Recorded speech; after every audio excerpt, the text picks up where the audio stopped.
You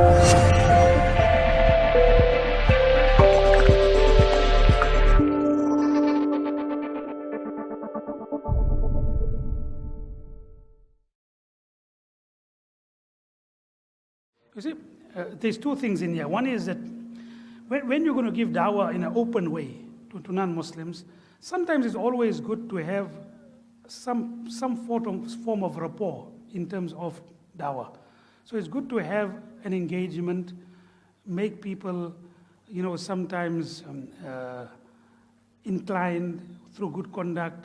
Through certain times, you build a relationship before you put something.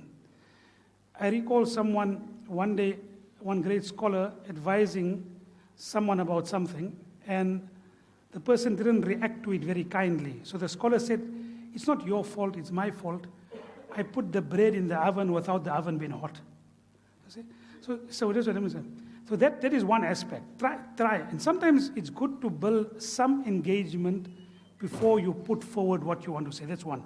The second aspect, if you're going to do da'wah, and then you have to have the courage of your conviction. The Prophet of Almighty Allah subhanahu wa ta'ala was also beaten up when he told people, "Ya ayyuhan nas qulu la ilaha illallah tuflihu." What did Abu Bakr radiallahu ta'ala anhu come to the defense of the Prophet of Almighty Allah subhanahu wa ta'ala once while he was in the Kaaba and Baytullah, and he was being strangled. And this was so beautifully explained by Ali radiallahu ta'ala anhu. Ali radiallahu ta'ala one day asked his students, "Man ashja'an nas?" Who is the most brave of people? And people said that, "Oh, Ali, you are brave." And Ali radiallahu anhu said, "No, I'm not brave. Brave was Abu Bakr."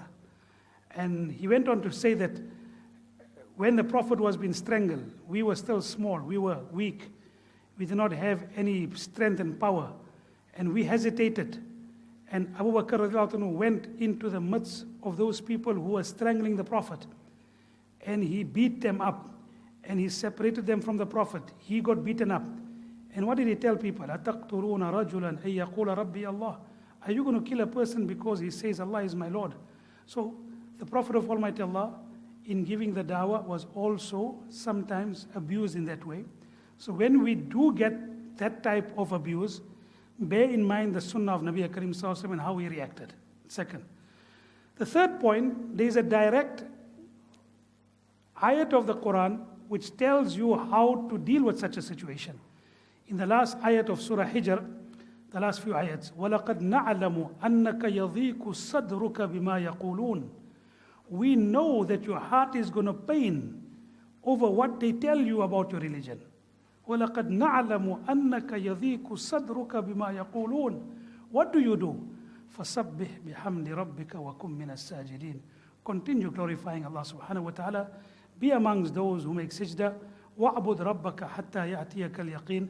And worship Allah until you get greater conviction. And maybe your greater conviction one day will convince them. So I wouldn't go the route. You see, there's another route that we can go, which is a normal route. I mean, the Prophet of Almighty Allah subhanahu wa ta'ala has referred to it. Nabi Karim Sallallahu Alaihi Wasallam one day told the Sahaba and said, "Don't curse your parents." Sahaba said, "Ya Rasulullah, who curses your own parents?" And Nabi Karim Sallallahu Alaihi Wasallam said, "Sometimes you don't curse your own parents, but you become the means of the cursing of your parents." Now, just take a young people who are normally hot-blooded. Someone comes to you and says, "Your parents are like this," and they swear your parents. What actually happens? What is a normal reaction? Your parents are the same. That's a normal reaction.